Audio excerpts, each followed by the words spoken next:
So because many of you are new to me, Rosemary, can you just do something to identify yourself?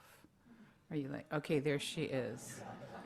So I could be giving gentle, warm smiles at everyone, which is not a bad thing, believing that you are Rosemary. So. Anne's friendship story shows how imperative it is that we have friends, how friendships support us through all the times, all the circumstances in our lives. And whether we are comfortable with a few friends or many, I invite us during this hour that we're together to keep remembering the friends in our lives. And if your mind wanders when I'm speaking, I will not be insulted in the least. A special edition of the Atlantic magazine, which, by the way, was started by many Unitarians. Their magazine article in 2021 lists some kinds of friends. Friends who teach each other, who summer together, friends who cook together, friends who protect each other, work friends, furry friends, friends who are our muses, friends with privileges, friends without, hometown friends, partners who are now friends, and their list went on and on. Dr. Marissa Franco is a research psychologist whose professional focus is the science of the human connection, especially friendships. She wrote, "Different people bring out different parts of us. When you're around one person all the time, you're having one experience of yourself. So if you have one friend, you're just getting one experience of yourself reflected back." She mentions the different possibilities, the you that loves golf, the cars, flowers, fill in the blank. And she continues, "The truth is, none of us do it on our own. Transcendence requires human scaffolding, immortality, a benevolent witness, that fellow traveler holding a lantern in a dark wood, telling us like we are." How do your friends bring out different parts of who you are? The benevolent you, the silly version that maybe dances in the grocery store aisle, the you who dares to try something new on the edge of your comfort level. Who are the friends who bring out different parts of you when you're with them? The ancient philosopher Aristotle wrote about friendship in his essays on ethics as one of the highest forms of love. He referred to it as one of the most important aspects of a meaningful and a sustainable life. And research shows, this is an interesting point, that typically we switch out a third of our friendships every 7 years. Although some friendships are long-term, it's a rare person who changes their contacts in their phone or in their written address book only to include new additions, and they don't go through and think, oh, I wonder what happened to that person. Friendships come with different shelf lives. In his popular essay on friendship, Unitarian essayist Ralph Waldo Emerson wrote, "How many persons we meet in houses whom we scarcely speak to, whom yet we honor, who honor us. How many we see in the street or sit in with church, whom, though silently, we warmly rejoice to be with. Read the language of these wandering I-beams." I love this, I-beams, you know. "The heart knoweth." I had one of those I-beam moments in the grocery store by the condiment aisle yesterday. Emerson considers people we companion, but we barely converse with as friends. So we're challenged to play with that word and what it could mean. We can consider strangers with whom we have relatively short encounters as some form of friend, and I can say from working with all these people from different countries, one of the things they have said to me recently is they, especially in Northern California, they might be anywhere, at the grocery store, on the corner, in the bank, and people will just start talking to them. I'm like, how was your day? And they wonder, who is this person talking to? They don't do that in their country except for someone who's struggling with reality. And they realize this person's talking to them. They don't know them at all. And they expect some kind of an answer. That's cultural. But the point is that there are many, many who can hold a lantern in a dark wood, showing us who we are. Even that guy in the condiment aisle at Nugget. Chautauqua Institute is a religiously based community of learning in Western New York State. And yes, there is a Unitarian Universalist presence there too. There's actually a UU house. There are 9 summer weeks of themed programming, one theme for each week. And so this past summer, actually when General Assembly was happening, I was at Chautauqua on the theme week for friendship, and I participated in something called the Red Bench Project. 4 fire engine red benches were placed in obvious locations in this small kind of town-like community. And if you sat on one of the red benches, you gave a public message. And the message is this: I am ready, I am open to be in conversation with anyone who sits with me on this bench. So on the first sunny day, I found the red benches. And some people saw me on the red bench and gave it a really wide berth, and they're looking up like, oh, at the sky, looking into the trees. So I just sat and waited. I actually had to go to a different bench because that bench apparently was not the bench, not the right bench for them. But a man riding a scooter with a cane resting on the front handlebars sped over to the bench, and he shifted his thin legs, bedecked in long compression socks, onto the bench. And he was physically very fragile, but his sparkling eyes and his really defiant expression showed that he was ready for anything. Hi, Ted, right? Do you know me from somewhere? Well, no, except you're wearing a name tag that says Ted. Oh, yeah. Are you on the red bench because you're on the red bench? Yes. Okay, well then, can I tell you what I'm getting out of this week's theme?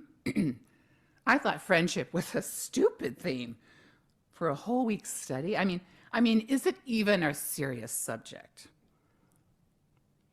I judge a sermon or a lecture by whether there's something actionable that we can take away. That's what I look for. Actually, I don't have many friends. But this week I called 3 friends. 2 are people I haven't talked with for many, many years. One is an anti-vaxxer. Another is a born-again Christian.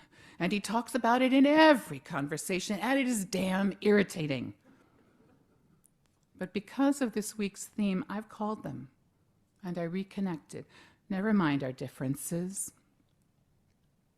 And there's someone else I played bridge with since the pandemic. If I don't really play that well, you see, but he's pretty good about it, and he doesn't make me feel bad.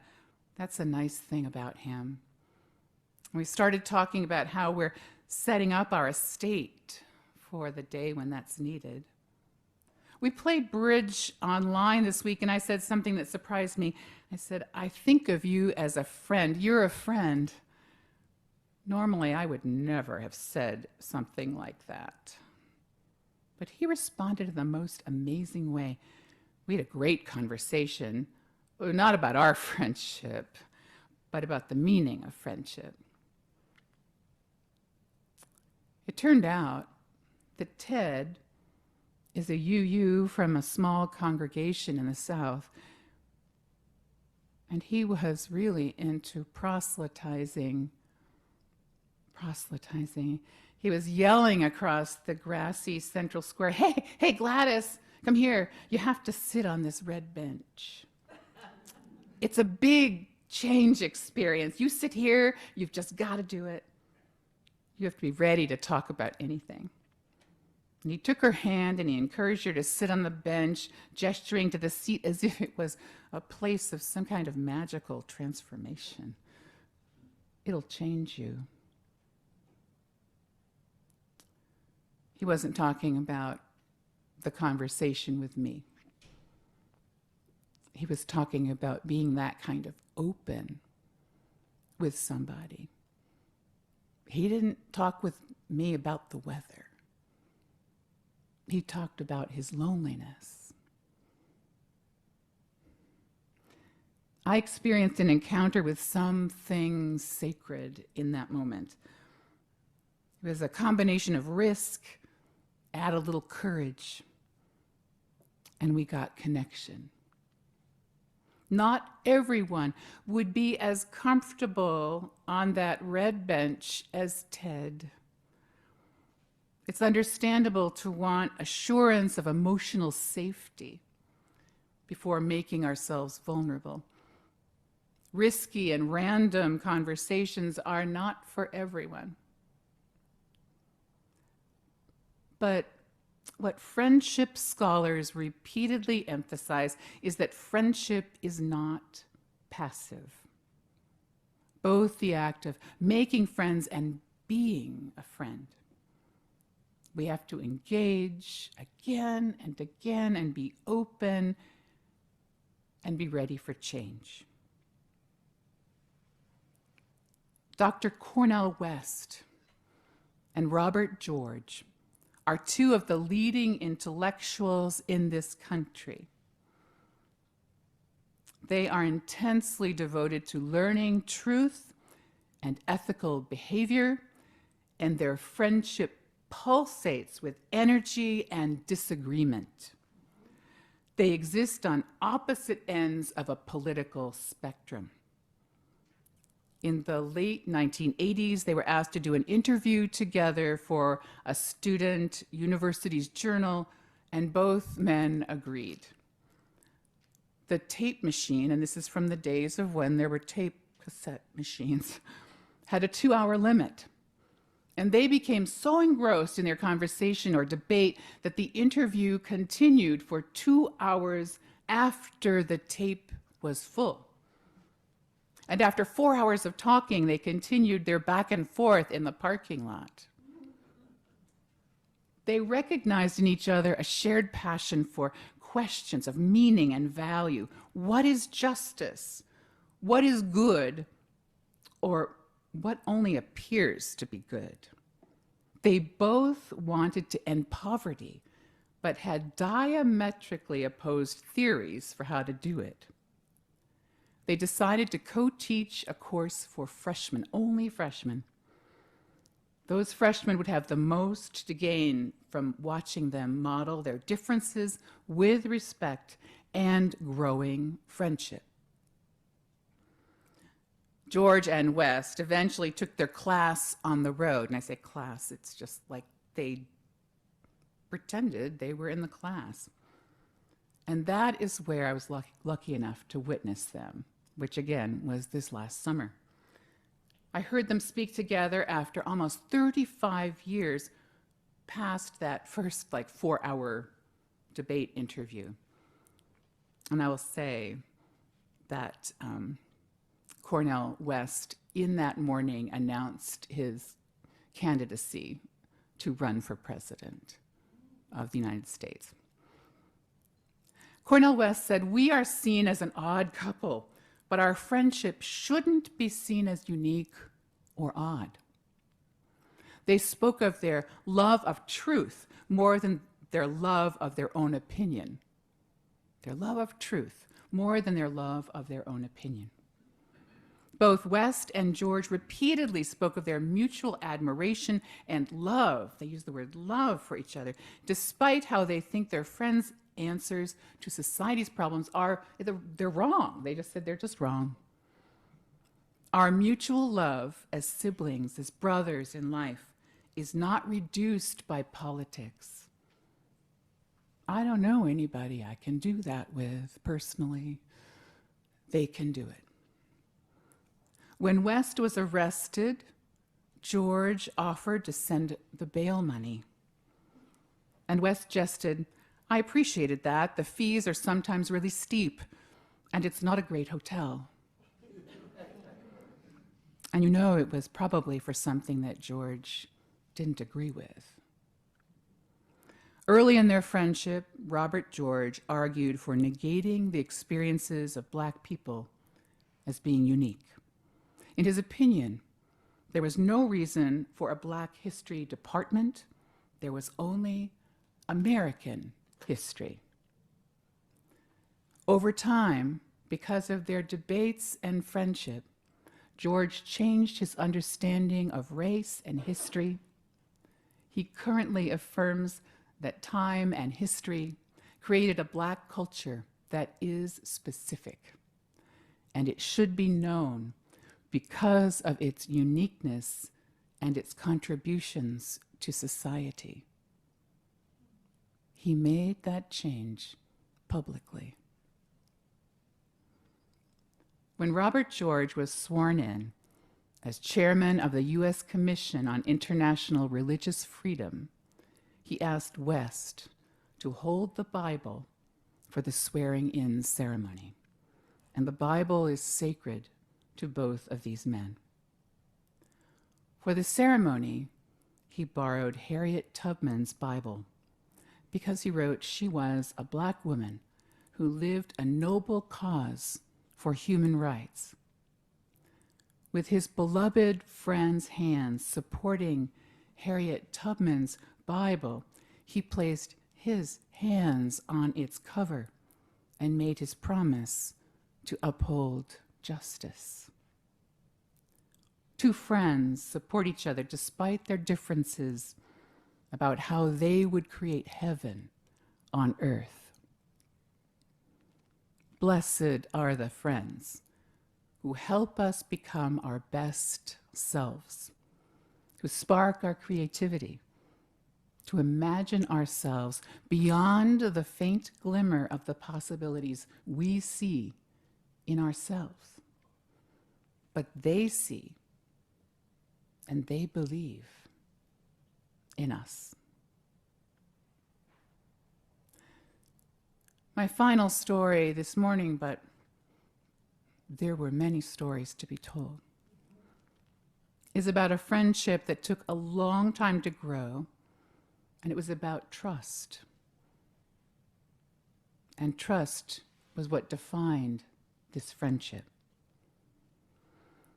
Michael Frank arrived late to a gathering of the Department of Italian Studies in Greenwich Village, and he was notoriously late to everything. He dropped into the only empty seat in the room, and the dignified elderly woman next to him was annoyed. "Where are you coming from that you're in such a hurry?" "I'm coming from a French lesson." He is, remember, always late, so this is only somewhat true. He's late because he's late. So she nods. "Would you like to know how speaking French served me in my life?" Notice she doesn't talk about the weather. Later, he finds out that knowing French saved her life in Auschwitz.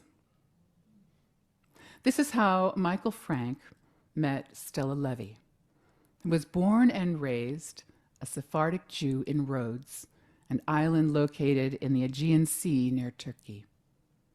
Through this chance encounter, Stella found someone she could trust to tell her story, a more complete telling than she previously shared with anyone, from the psychiatrists who didn't know what to do with a survivor from Auschwitz, to her own adult child.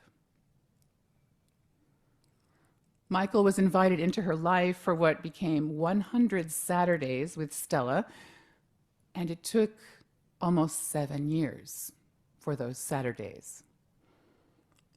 After his first visit, Michael edited a couple of pages of her written memories. He knew that this meeting was kind of a personal test of his character. He passed. Trust built slowly through the months. He won her trust more completely when he accompanied her to Rhodes. It was the first time she had returned since the day of 1944, when she was among the 1,700 Jews transported to the concentration camp far north of Rhodes. She was finally able to speak about the helplessness and betrayal she felt when neighbors and friends watched in silence as the entire Jewish community of the island was forced onto boats. Many people had never been off the island before. The betrayal of friends was hard to accept. Stella was 99 years old when she and Michael finished their conversations. 99 years old.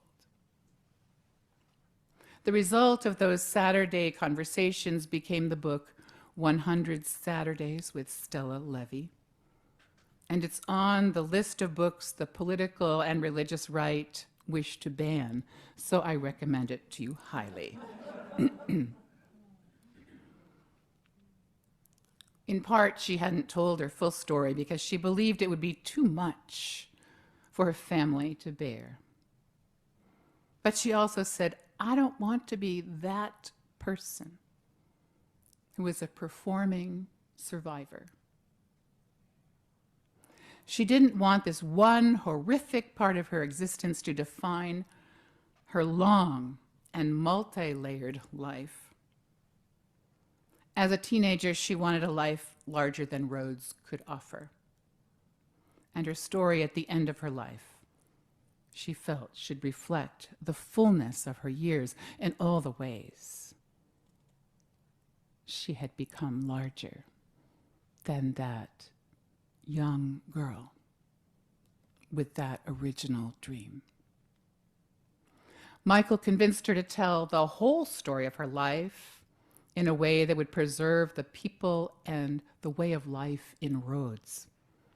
The singing, the rituals of healing that brought together the very old and young teenage girls who might be struggling with depression. The strong friendships that taught her how to support others and made it possible for more young women to survive their imprisonment in a concentration camp. It was friendship that made that possible. Near the end of their time together, she told the stories she had always avoided telling about Auschwitz. She needed to be sure that the other parts of her life were known. She needed to be sure she could trust Michael to do that.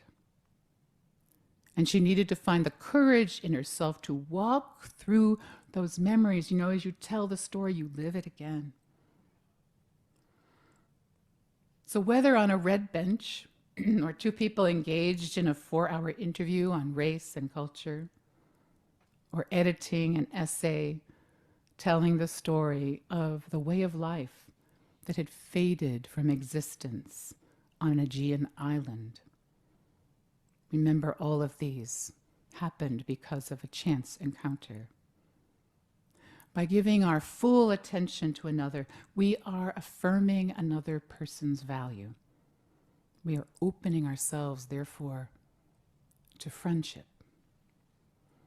When we choose to befriend another, we surrender our future selves.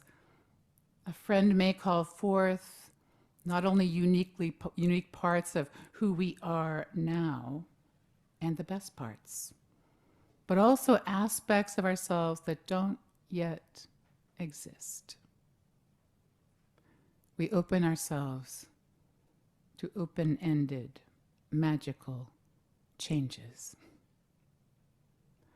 whether for moments or for years. May we have such friends, and may we be this friend for others.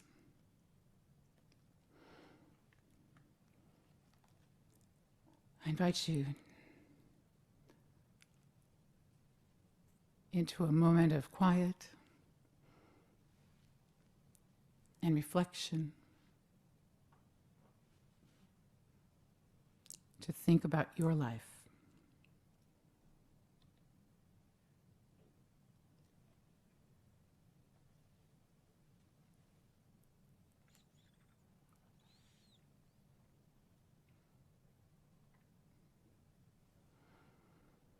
Pause and remember friends who may be in our past and who are not with us in body or spirit. Perhaps because our lives took us in different directions, maybe even past the veil of life into death. Bring to mind the friends who reflect back to us the different parts of who we are. And Brian, I welcome your music anytime. Bring to mind the friends who see us in what others cannot see, and sometimes what we cannot see in this moment. Remember friends who can imagine the glimmer of who we may become in the future. There are friendships, sometimes as brief as a single encounter. If we just watch for those I-beams that Ralph Waldo Emerson talked about, look for the I-beams coming our way, even in a grocery store.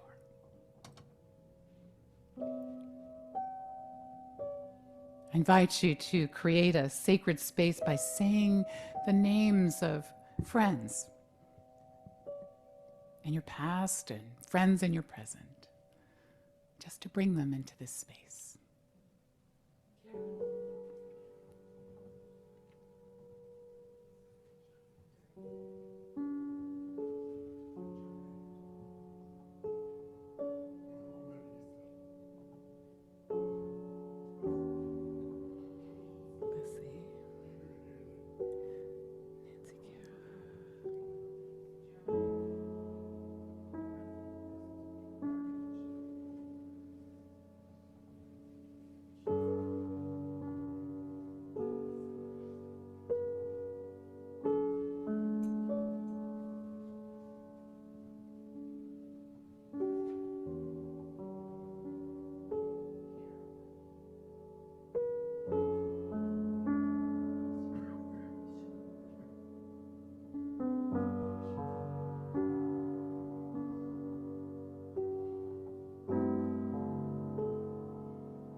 Surrender who we are now with anticipation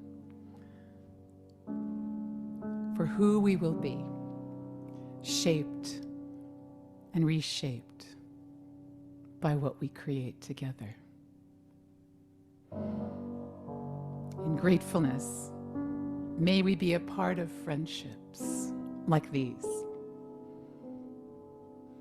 And we know it's important in a sermon or a service to have a little piece of action, as we heard from the red bench. So tell your friends what they've done for you. And create a ritual in your life to imagine them coming around a table and being with you and being recognized.